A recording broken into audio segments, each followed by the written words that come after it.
हिंदुस्तान की संस्कृति संयुक्त परिवार और बुजुर्गों का सम्मान रही है, लेकिन अब पश्चिमी सभ्यता की तरह यहाँ भी बुजुर्गों की पूछ कम हो रही है। वो अपने ही परिवार में आवांछित होने लगे हैं। क्या ये संकेत है? हमारे माता पिता को ये मान लेना चाहिए कि अब उन्हें बुढ़ापे में भी अपना सहारा खुद बनना होगा, और जिन बच्चों को उन्होंने जन्म, परवरिश, पहचान दी, वो उन्हें कभी भी अकेला छोड़ सकते हैं।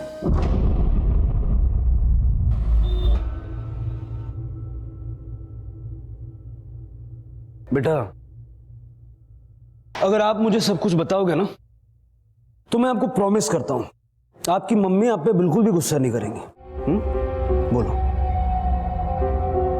बताओ बेटा।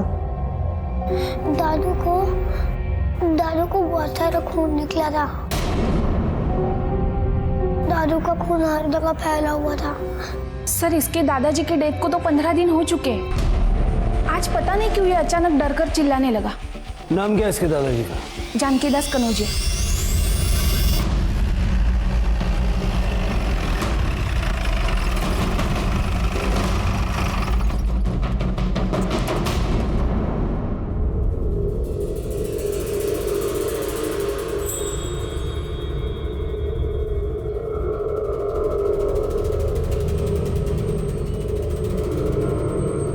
जानकी दास जी की मौत कैसे हुई थी?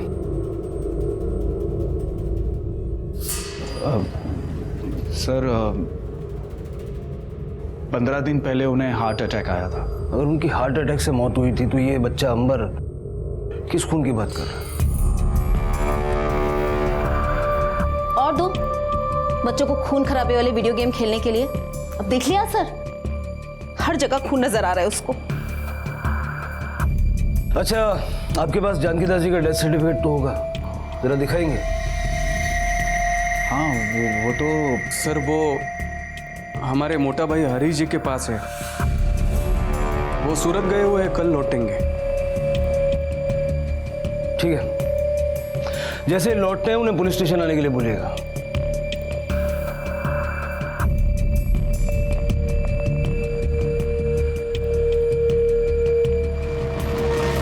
सर, क्या पॉसिबल है कि सिर्फ वीडियो गेम देखकर बच्चा खून खून चिल्ला रहा है? अजीब बात तो है कामले। वैसे इस पूरे परिवार के हाव भाव भी कुछ अजीब थे। कुछ तो है जो ठीक नहीं है। ठीक हो गया क्या? समझ में नहीं आती है ये बात। आज पुलिस को घर पे लेकर आ गए, यही कसर बाकी थी क्या? जीना हराम करके रख दिया है। पर मम्मी, मैं डर गया था, दादू के बॉडी पे खून। खबरदार अगर अपने मुंह से ये बात दोबारा निकाली तो समझा कि नहीं? ईंट पत्थर के जंगलों ने दुनिया को ऐसा घेरा कि सब कुछ संकुचित हो गया। परिवार छोटे होने लगे, घर के आंगन फ्लैट के टेरेस गार्डन में तब्दील हो गए, और जगह की कमी की वजह से बच्चों के खेल के मैदान भी वीडियो गेम्स में तब्दील हो गए। वीडियो गेम्स जिसमें ऑप्शंस की भरमार है, जिनमें खून खराबे वाले हिंसक गेम्स भी हैं जो बच्चों के दिमाग पर गहरा असर डालते हैं। क्या अंबर भी ऐसी किसी गेम का शिकार था? और दादाजी के खून का जिक्र जो वो कर रहा था, क्या वो महज उसकी कल्पना थी या फिर कुछ और? लेकिन घर वाले उसे चुप क्यों करवाना चाहते थे? क्या ये बच्चा है, कुछ भी बोलता है वाला उदाहरण था, या फिर वो मासूम बच्चा अपनी जुबान से किसी जुर्म की गवाही दे रहा था?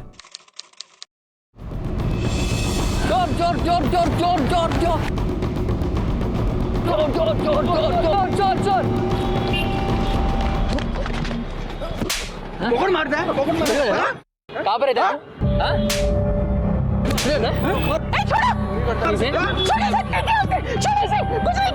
और चोरी किया इसने? कुछ नहीं किया उसने। जा तुम लोग यहाँ से। चल, संभालो अपने बेटे को। तुझे लगी तो नहीं? हाँ, तू ठीक है ना? चल, इतना चिपक रही है। तू मेरा छोटू नहीं है?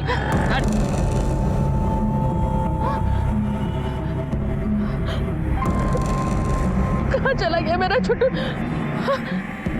अपनी माँ को छोड़ के कहाँ चला गया तू?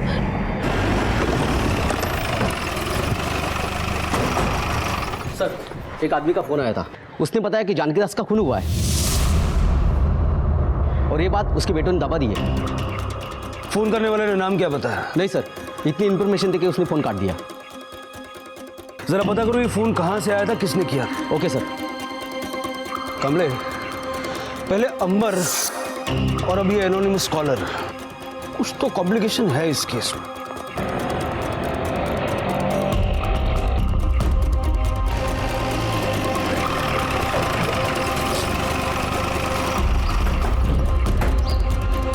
हरीश करोजिया, हाँ आपके पास आपके पिता जानकी दास का डेथ सर्टिफिकेट है ना? है ना। दिखाएंगे?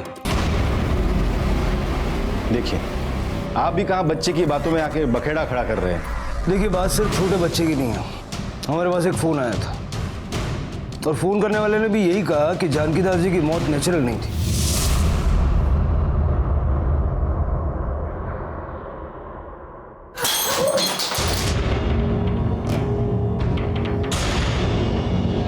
वो गलती से किसका फोन था? वो जानना इस वक्त आपके लिए शायद जरूरी नहीं है। वक्त आने पर आपको पता चल जाएगा। इसकी फोटोकॉपी करवा के आपको लौटा देंगे। कमले,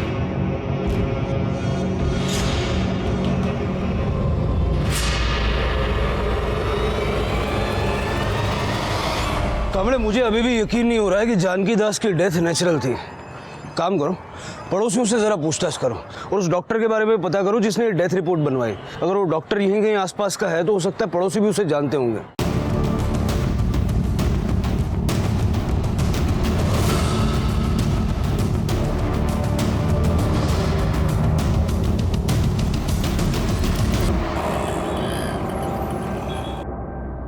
कमले, कोई अपडेट है? सर, जानकी दास के पड़ोसियों का यही कहना है कि जानकी दास बहुत हेल्थ कॉन्शियस आदमी थे। सुबह शाम वॉक करना, हमेशा फिट रहते थे। उन लोगों का यही मानना है कि जानकी दास की इस तरह से हार्ट अटैक से कैसे मौत हो सकती है। और एक बात सर, जिस डॉक्टर ने डेथ रिपोर्ट बनाई थी उसके बारे में एक इंपॉर्टेंट इन्फॉर्मेशन मिली है। जानकी दास जी की मौत हार्ट अटैक से हुई थी। और ऐसा झूठा सर्टिफिकेट बनाने के लिए जानकी दास की फैमिली ने तुम्हें 10 लाख रुपए दिए थे। क्या क्या बोल रहे हैं आप? क्या नहीं, हाँ, ये रहे तुम्हारे बैंक स्टेटमेंट। और इस स्टेटमेंट से साफ पता चलता है कि 8 अक्टूबर को कनुजा फैमिली के अकाउंट से तुम्हारे अकाउंट में 10 लाख रुपए जमा हुए। अब सारी सच्चाई यहीं बताओगे या पुलिस स्टेशन ले जाओ? नहीं सर, पुलिस स्टेशन क्यों? मैं सब कुछ बताता हूँ सर। सर, जानकी दास जी के साथ क्या हुआ था ये मुझे पता ही नहीं था। इनफैक्ट वो लोगों ने उनके मरने के बाद अगले दिन सुबह 8 बजे मुझे फ़ोन करके बुलाया था। थोड़ा जगह बबीता, बबीता जरा मम्मी को लेके सब बाहर जाओ। आओ, चलो चलो बाहर जाओ। मम्मी बाहर जाओ, जाओ जाओ। पापा को ना चक्कर सा आ गया था और सांस लेने में भी तकलीफ हो रही थी, तभी आपको फोन करके बुलाया। आप लोगों ने बुलाने में बहुत देरी कर दी है। आई एम सॉरी टू से, जानकी दास जी इस दुनिया में नहीं रहे। He's no more. उन्हें शायद कार्डियक अरेस्ट हुआ था। He seems to have a natural death.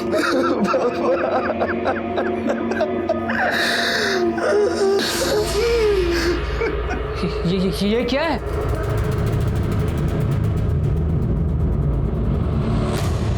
Doctor, इस बारे में आपको हमारी थोड़ी मदद करनी पड़ेगी।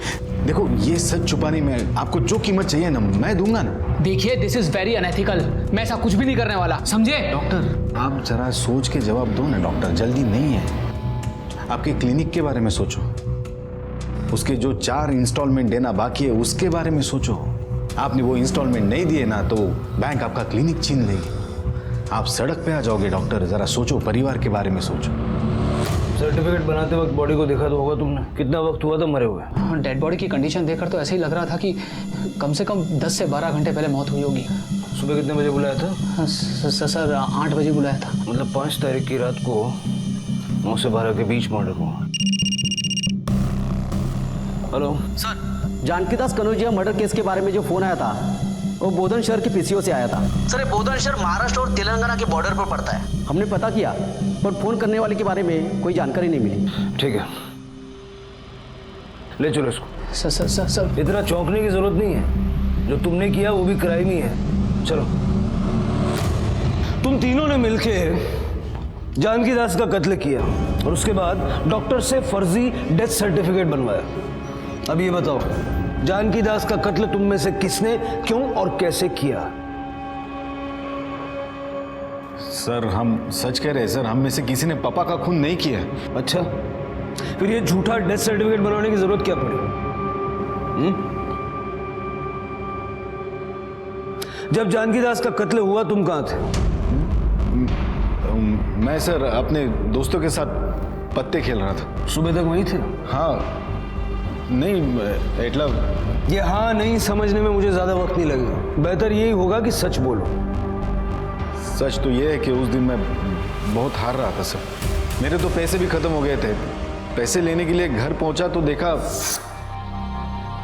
पापा के रूम की लाइट जल रही थी।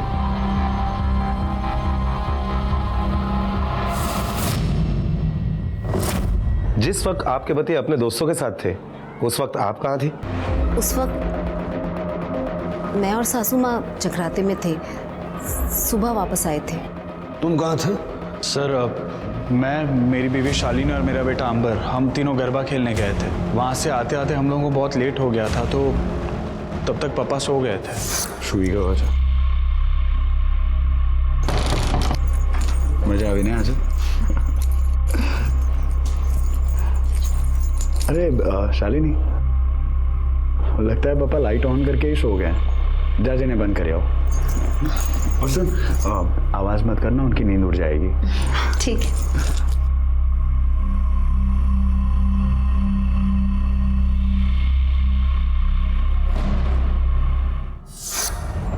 सब हम तो बहुत देर तक वहीं पर ही थे और आप चाहे तो गरबे का वीडियो भी देख सकते हैं। याद है वहाँ एक सिंगर भी थी। अब ये देखिए, मैंने उसके साथ फोटोज निकाले थे, मैं आपको अभी दिखाती हूँ। कोई फायदा नहीं है, क्योंकि गरबा रात को 11 बजे बंद होता है और खून रात को 12 बजे के पहले हुआ है, तो इन फोटो का कुछ फायदा नहीं है। मिसेस पूनम, आप कहाँ थी उस वक्त? सर मैं तो अपने पति के साथ ही थी। सर मैं पूनम के साथ फिल्म देखने के लिए गया था। ऑनलाइन टिकट निकाली थी, ये देखिए। फिल्म कितने बजे खत्म हुई? 12 साढ़े 12 बजे। हाँ लेकिन सर उसके बाद में हम पाव भाजी खाने के लिए गए थे, वहाँ से लौटते हुए 1:30-2 बज गए होंगे। फिल्म पूरी देखी थी? हाँ सर पूरी देखी। जब जानकी दास का कत्ल हुआ तब आपकी बेटी दिशा कहाँ थी? सर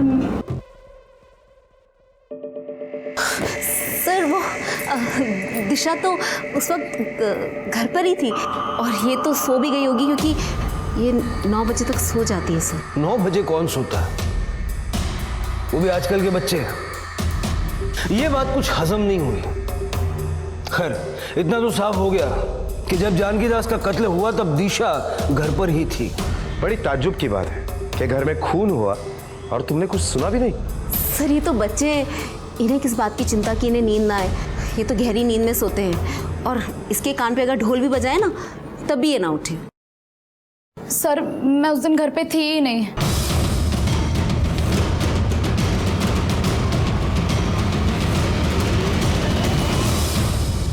एक्चुअली उस दिन मेरे फ्रेंड के घर पे पार्टी थी। मम्मी कभी अलाउ नहीं करती और मुझे ये भी पता था कि उस दिन घर पे कोई भी नहीं है, तो मैं बिना बताए चली गई। वहां से वापस कितने बजे आए तुम? यही कुछ 11:30 के आसपास। मुझे डर था कि कोई मुझे देख ना ले, तो मैं सीधे अपने कमरे में जाके सो गई। जानकी दास की बॉडी सबसे पहले किसने देखी? मैं जब सुबह जगराते से वापस आई तभी देखा मैंने। बा इस बार का जगराता बहुत अच्छा रहा ना। आप हाथ मुंह धो लीजिए, मैं आपके लिए चाय बना कर लाती हूँ। ठीक है।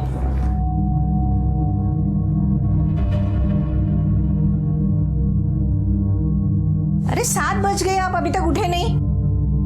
मॉर्निंग वॉक नहीं जाना है क्या? क्या बात है? हाँ? ये कहाँ गए? बाथरूम में तो नहीं है।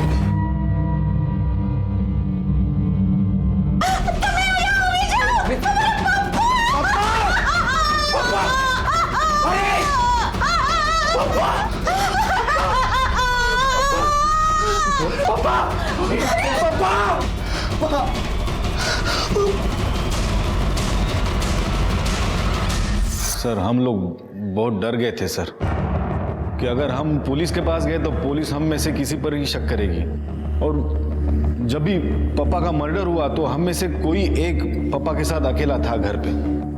उसके बाद भी हम सब भी घर पे ही थे, लेकिन हम में से किसी को कुछ नहीं पता चला सर। सर हम सच कह रहे हैं, पापा का खून किसने और कब किया हमें बिल्कुल नहीं पता।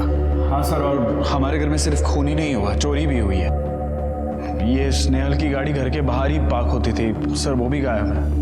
लेकिन तुम्हारे घर में तो गाड़ी पार्क करने की जगह है, फिर तुम्हारी गाड़ी बाहर पार्क क्यों थी? सर जब से गाड़ी ली है वहीं पे पार्क करता हूँ, कभी चोरी नहीं हुई।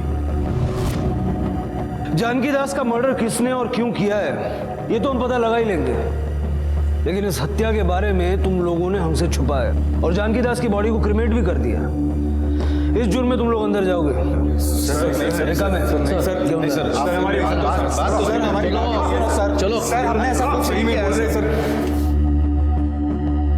कामरे पूरी कनौजिया फैमिली के कॉल रिकॉर्ड्स और मोबाइल लोकेशंस निकलवाओ, क्योंकि यहाँ पर एक नहीं बल्कि तीन पॉसिबिलिटीज हैं। पहले ये कि इन्होंने किसी को सुपारी देकर ये मर्डर करवाया और बाद में गाड़ी उसी को दे दी ताकि ये चोरी की कहानी गढ़ सके। दूसरी पॉसिबिलिटी ये है कि इनमें से किसी एक ने इस काम को अंजाम दिया है और बाकी के सारे लोग मिलकर उसको बचाने की कोशिश कर रहे हैं। और तीसरी पॉसिबिलिटी ये है कि इन सब ने मिलकर ये करतूत की है।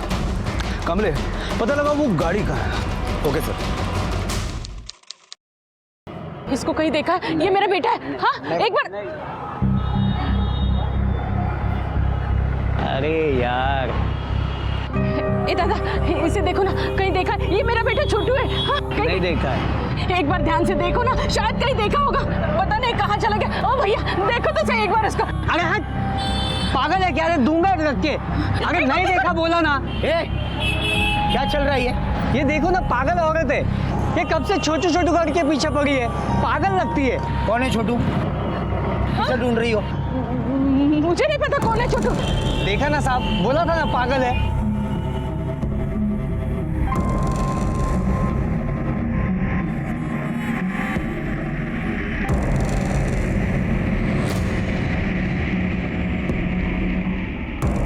मेरी लॉयर से बात हो गई है, उसने बोला है कि डरने की जरूरत नहीं है। कोर्ट में जाएंगे तो हम अपनी बयान से मुकर जाएंगे, और वैसे भी केस 10-12 साल चलेगा, तब जो भी होगा देख लेंगे। अगर सांबर ने अपनी चोंच नहीं खोली होती तो आज भी घबराने वाली कोई बात नहीं थी। सारा काम खराब कर दिया इस लड़के ने। सुना तूने? ये सब कुछ तेरी वजह से हुआ है। शू करे जो तू आ भाभी, भाभी बच्चे को मारने की क्या जरूरत है? गलती तो हुई है ना। पहली गलती किससे हुई है? हाँ बोलो बोलो। एक मिनट भाभी, प्लीज समय शांत हो जाओ। मैं तो कहता हूं कि हम ये सारी बात पुलिस को सच बता देते हैं, प्लीज। आज नहीं तो कल पुलिस को सब कुछ पता चल जाने वाला है, और वैसे भी ज्यादा दिन तक हम ये बात छुपा नहीं सकते। हमारी बात मानो।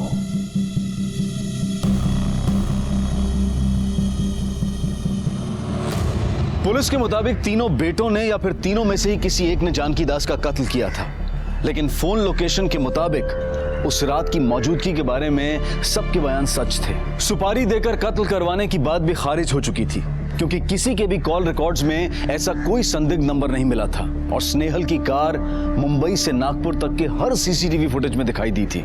और अगर ये कार महाराष्ट्र के बाहर जा चुकी थी तो पुलिस के लिए उसे ढूंढना और भी मुश्किल हो गया था। पर सवाल यह था कि क्या जिसने कार चुराई थी वही कातिल था, या फिर कत्ल और चोरी की वारदात एक ही रात में होना महज एक इत्तेफाक था। कनौजिया परिवार एकजुट था, कोई किसी के खिलाफ नहीं बोल रहा था, इसलिए पुलिस ने पहले उनकी एकता तोड़ने की ठानी, इस उम्मीद में कि शायद सच बाहर आ जाए। 20 रुपया? पिछले हफ्ते तुम्हें 15 में लेके गई हूँ। क्या भैया आप हर हफ्ते 5 रुपए बढ़ा देते हो?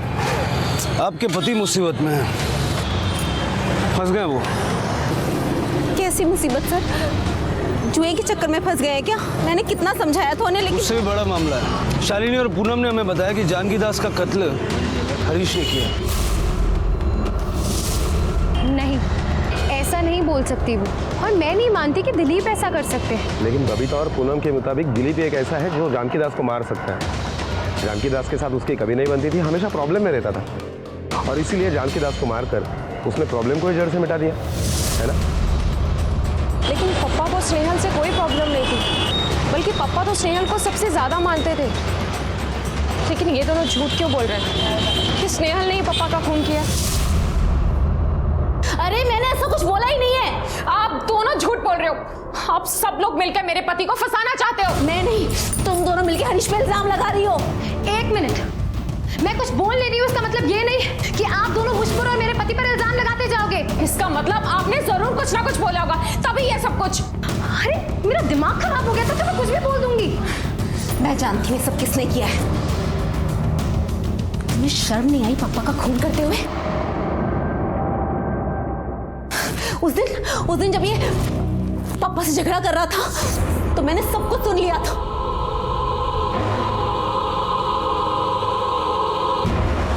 अरे लेकिन झगड़ा किस बात पे हो रहा था? अरे पापा बड़ा शालिनी करते थे। मुझसे घर की चाबियां लेकर इसको दे दी थी। फिर इसने कुछ तो ऐसा किया होगा ना कि पापा ने चाबियां इससे लेकर फिर मुझे दे दी। और ये दिलीप उसी बात का जवाब लेने पापा के पास गया था और बोल रहा था, इस घर में सबसे ज्यादा मैं कमाता हूँ तो घर की चाबियां भी मेरी बीवी के पास होनी चाहिए। अब मैं भी देखता हूँ कि चाबियां शालिनी को कैसे नहीं मिलती। सम्राट, भाभी आप तो ऐसे बोल रही हो जैसे पापा सिर्फ मुझसे और शालिनी से नाराज थे। ये पूनम और स्नेहल प्रॉपर्टी का बंटवारा चाहते थे, उसका क्या? हाँ तो अपना ही हिस्सा मांग रहा हूँ ना। सूरत में अच्छी जॉब मिली है, अच्छे पैसे मिलेंगे, हम वहां रहेंगे, आप यहाँ।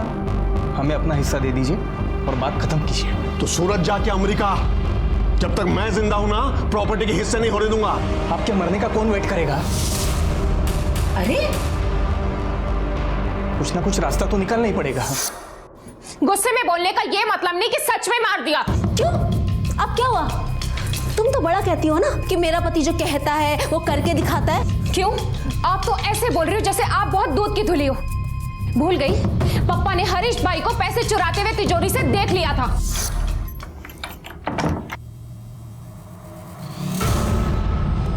जुगारी तो होतो, अब चोर भी बन गया।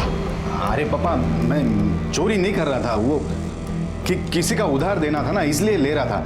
कुछ दिन बाद रखने वाला था ना मैं पापा। ये मेरी मेहनत की कमाई है, तेरे जुआ की उधारी चुकाने में खर्च नहीं कर सकता। रखे थे पैसे। अच्छा, ना रखू तो? राख, नहीं तो ऐसा थप्पड़ मारूंगा कि चोरी जुआ सब भूल जाएगा तू। रख। अच्छा, मारो। नहीं मारो ना, अगर मेरा हाथ उठ गया ना तो आप नहीं उठ पाओगे। क्या बोला? तू मुझे मारेगा? मार के दिखा। पापा आप फालतू बात मत करो। और उस रात भी हरीश भाई कोई बिजनेस मीटिंग के लिए नहीं गए थे, जुआ खेलने गए थे, जुआ। और जब हार गए तो वापस घर पर पैसे लेने आए थे और पप्पा ने इनको चोरी करते हुए देख लिया और उसी गुस्से में इन्होंने पप्पा का खून कर दिया। कुछ भी बकवास करे जा रही हो तुम। क्यों? अभी बहुत बुरा लग रहा है तुम्हें? दूसरों की बुराई करते हुए तुम्हें बहुत मजा आ रहा था। अपने पति की बात आई तो बहुत गुस्सा आ रहा है। मेरे पति के बारे में तुम कुछ मत बोलो। मैं जानती हूँ, समझी? अपना मुंह बंद रखो, अपने काम क्यों बंद रखो? तुम दोनों चुप हो जाओ, शांत हो जाओ। अरे क्यों? मैं अपने मुंह पर ताला क्यों लगाऊं? अरे चुप हो जाओ, चिल्लाओ मत तुम लोग। 2 मिनट भी इस घर में तुम लोग शांत नहीं रह सकते? जाओ, सारे जन अपने अपने कमरे में जाओ। जाओ बता लो।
एकजुट ये परिवार अंदर से खोखला और बिखरा हुआ था। बाप मरा था लेकिन बेटों के चेहरे पर दुख की बजाय डर का साया था। बहुत से राज छिपे थे इस परिवार में। हर किसी को एक दूसरे पर शक था और हर कोई अपने राज को दबाए और दूसरे के राज को खोद निकालने की फिराक में था। और ये कंकाल किसने और कहां से खोद निकाला? क्या इस कंकाल का इस केस से कोई कनेक्शन था? पुलिस लगातार इस केस से जुड़े हर एंगल को खंगाल रही थी और तभी उन्हें चोरी हुई कार के बारे में खबर मिली। सर, स्नेहल की गाड़ी की सीसीटीवी फुटेज मिल गई है। चलो ये देखिए, स्नेहल की गाड़ी तेलंगाना के निजामाबाद तक तो दिखाई दे रही है, लेकिन उसके बाद वो कहाँ गायब हो गई कुछ पता ही नहीं चल रहा है, और कोई सीसीटीवी फुटेज भी नहीं है। सर, ये आपसे बात करना चाहते हैं। बोलो। सर, मैं कन्फेस करना चाहता हूँ। मैंने ही अपने पप्पा जानकीदास कनौजिया का खून किया है।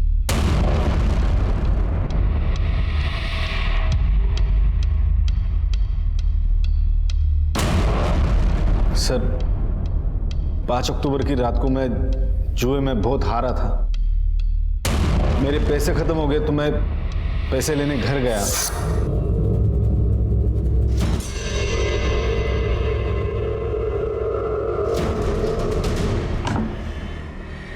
है, रुक रुक, तू नहीं सुनेगा ना, चोर जुगाड़ी कहीं का। पापा, मेरे से नहीं बुलाना मैंने। पैसे दे मुझे ना, मेरा पैसा मैं। तू मैं बात कर। रुक रुक, पैसे दे पापा, पैसे दो। मैं मेहनत की कमाई है। पैसे दो, मेहनत। तुम मारेगा मुझे, पैसा दो, मारेगा मुझे। बचाओ बचाओ मुझे पापा, बचाओ मुझे, बचाओ।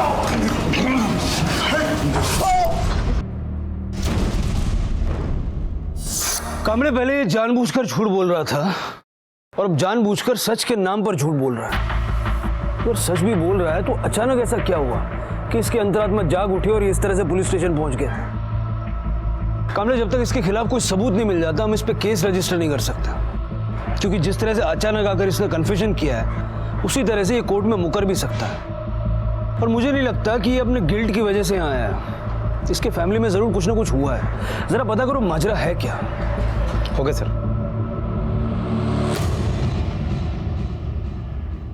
ए दादा, एक बार देखना, ये मेरा बेटा है, पता नहीं कहाँ चले गए।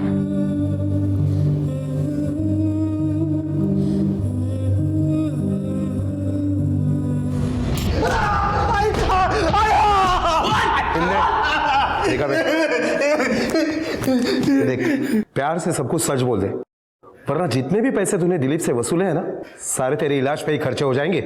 बोल, दिलीप से किस बात के पैसे लेता था? बताता साहब, बताता।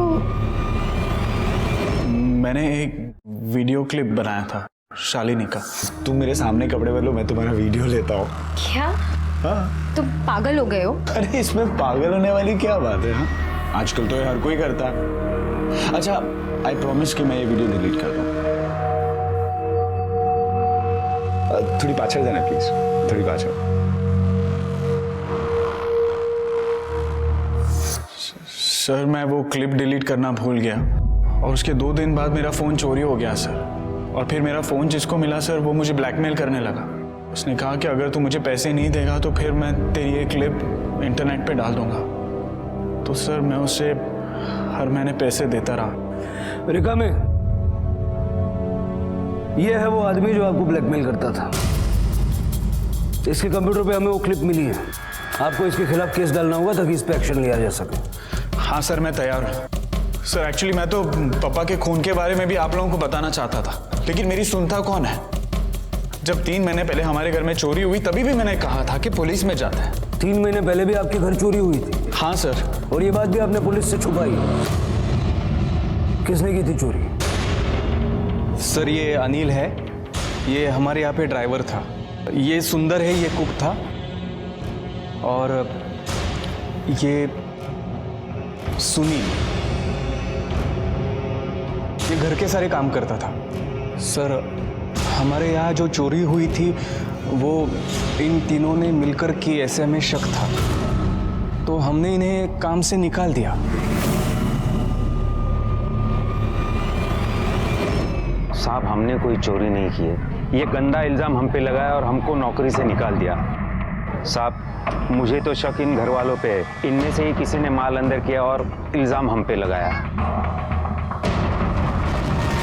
अभी क्या बोलूँ साहब, हम लोग ने चोरी किया होता तो क्या पुलिस को नहीं बुलाते वो लोग? बड़े शाने लोग हैं साहब। सुनील कहाँ रहता? अभी का तो पता नहीं, पर हाँ साहब, उसका एक चाचा है, उसका एड्रेस मांगता तो मैं बता सकता हूँ आपको।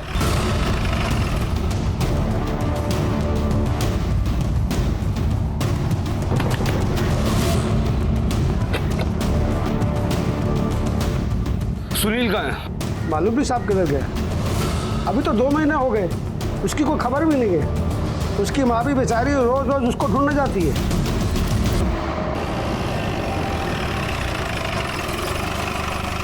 और इसकी दादा,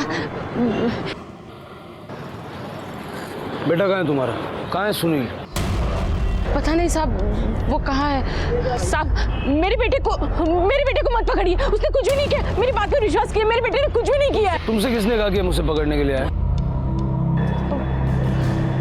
वो स्नेहल साहब ने फोन किया था मुझे। वो बोल रहे थे कि सुनील ने चोरी की है, अगर वो जैसे मिलेगा उसे पुलिस के हवाले कर देंगे, ऐसे बोल रहे थे वो। साहब मेरे बेटे ने मुझे फोन किया था, उसने कहा कि उसने ऐसा कुछ भी नहीं किया है। उसने ये बोला कि वो मैडम पूरी है। कौन मैडम? क्या नाम बताया? वो तो कुछ भी नहीं बोला उसने। हेलो, क्या? आइए सर, इस तरफ।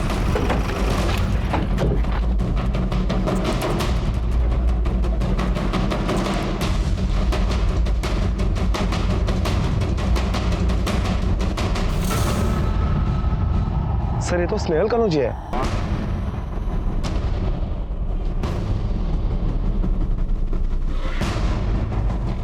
सर लगता है गला दबाकर इसको मारा गया। कमरे, लेकिन सवाल ये उठता है कि यहाँ पे कर क्या रहा था? इसकी बॉडी को पोस्टमार्टम के लिए भेजो और उनसे रिक्वेस्ट करना कि जरा प्रायोरिटी में बताएं इसकी मौत कैसे हुई और कितने बजे हुई, और स्नेहल की कॉल डिटेल्स भी निकलवाएं। ओके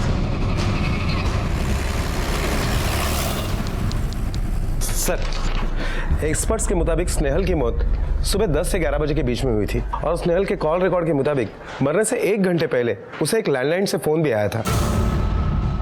साहब ये फोन से मैं किसी को फोन लगाने ही नहीं देता, ये पब्लिक फोन नहीं है, इस पर हम लोग सिर्फ होम डिलीवरी का ऑर्डर ही लेते हैं। अच्छा,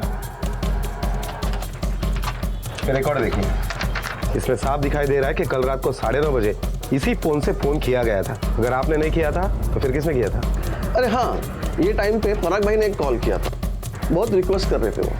पराग? सब उनका पूरा नाम है पराग पिरोडिया, और यही सामने वाली बिल्डिंग पे दूसरे माले पे रहते हैं।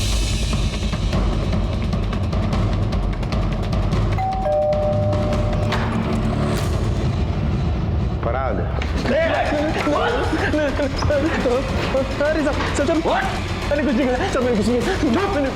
पुलिस से बहुत जान पहचान है ना तेरी। चल और जान पहचान बढ़ाते। चल मैंने कुछ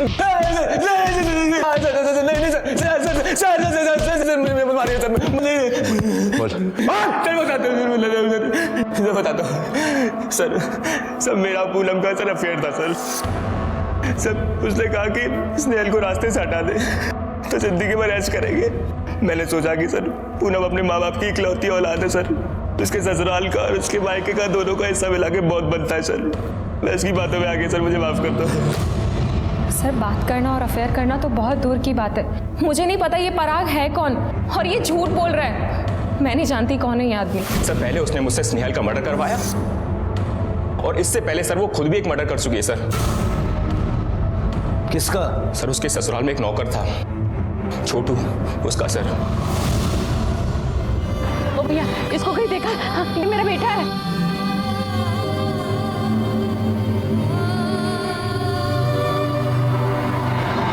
मुझे कैसे पता कि उसने छोटू का मर्डर किया? सर ये बात मुझे उसने खुद बताई कि उसने छोटू को मारा है। स्नेहल ने सर उसकी बॉडी को घर के पीछे दफना दिया, पर सर जैसे ही उसके ससुर की मौत की इंक्वायरी स्टार्ट हुई तो सर वो डर गई सर। और सर एक रात उसने मौका देख के छाछ में सर नींद की गोलियां मिला के उसने पूरे घर वालों को पिला दी सर।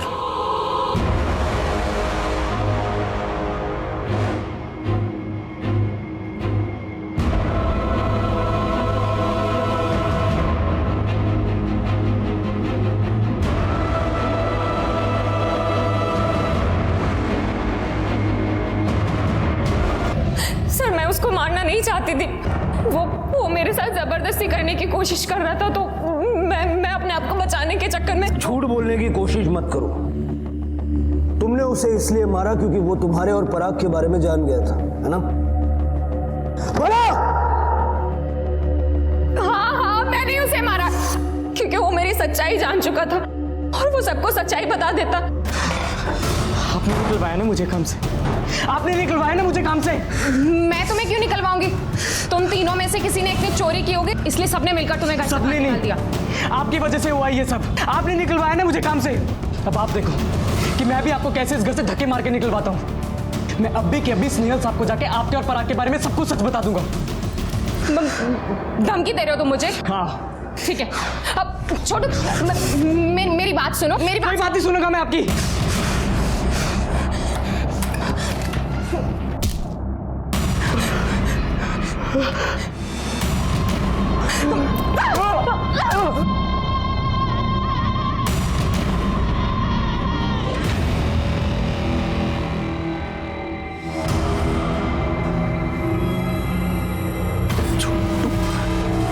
ये सब क्या है?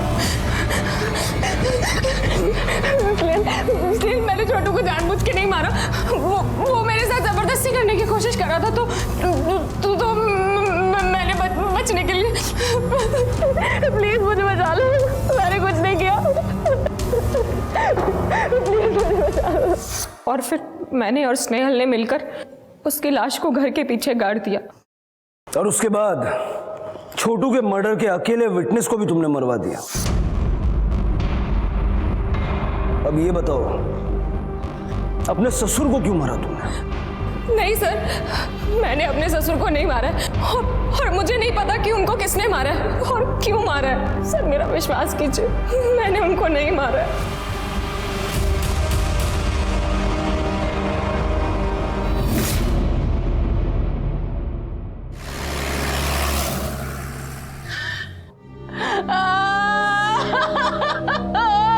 छोटू, मार डाला उस डायन ने मेरे लड़के को। छोटू, मैं कैसे रहूंगी मेरे छोटू के बगैर? सर पता ना इस कनौजिया फैमिली ने क्या क्या राज छुपा कर रखे। बच्चे की बात को भी अनसुना कर दिया गया था। अगर उस आदमी का फोन नहीं आता तो हमें ये कभी नहीं पता चलता कि जानकीदास कनौजिया का खून हुआ था। जानकीदास कनौजिया मर्डर केस के बारे में जो फोन आया था वो बोधन शहर के पीसीओ से आया था। अगर जानकीदास की हत्या के बारे में सिर्फ उसके घर वाले जानते थे, फिर उस आदमी को कैसे पता चला जिसने हमें फोन किया था?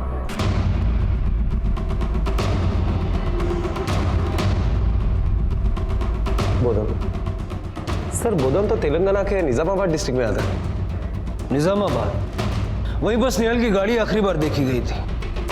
निजामाबाद पुलिस से कांटेक्ट करो और उस एरिया में जितने भी कार स्क्रैपिंग वाले सबकी एक लिस्ट मंगवाओ। छोटू जानकीदास के कत्ल से पहले ही मारा जा चुका था, तो बच्चे अनिल और सुंदर।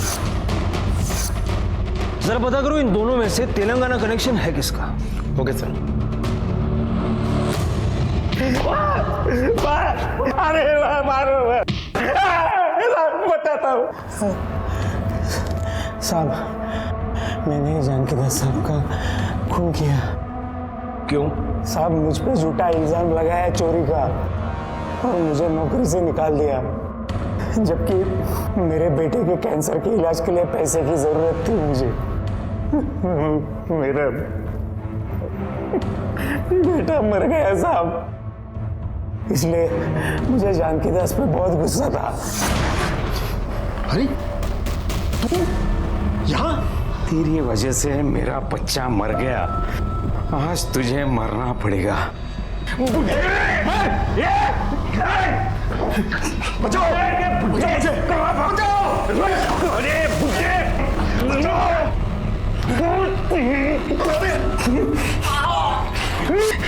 बच्चे को मारा मेरे।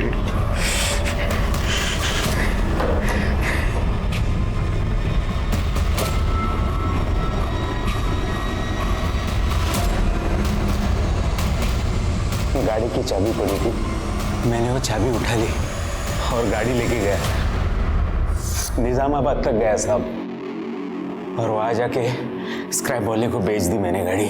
और वहां से हमें फोन तूने इसलिए किया क्योंकि तू चाहता था कि जानकीदास के कत्ल के इल्जाम में उसका पूरा परिवार फंस जाए। हाँ साहब। लेकिन तू अपने ही जाल में फंस गया, क्योंकि तू ये भूल गया, क्रिमिनल गुनाह करके कुछ देर के लिए छुप तो सकता है, हमेशा के लिए बच नहीं सकता। कनौजिया परिवार को जानकीदास की लाश को गायब करने के जुर्म में, पूनम को छोटू के कत्ल और स्नेहल के कत्ल की साजिश के जुर्म में पराग को स्नेहल के कत्ल के जुर्म में और अनिल को जानकी दास के कत्ल और चोरी करने के जुर्म में गिरफ्तार किया गया और ये सभी के सभी इस वक्त न्यायिक हिरासत में हैं। जुर्म घर की चार दीवारी में हो या फिर बाहर चौराहे पर, यह हमारा फर्ज है कि हम उसके खिलाफ आवाज उठाएं, क्योंकि तभी एक सुरक्षित समाज का निर्माण किया जा सकता है। इसी विचार के साथ अब मैं अनूप सोनी आपसे विदा लेता हूं। फिर मुलाकात होगी अगले एपिसोड में एक और चौंका देने वाले केस के साथ। तब तक अपना और अपने परिवार का ख्याल रखें और देखते रहें क्राइम पेट्रोल डायल 100। सबक एक को सीख हम सबको। जय हिंद।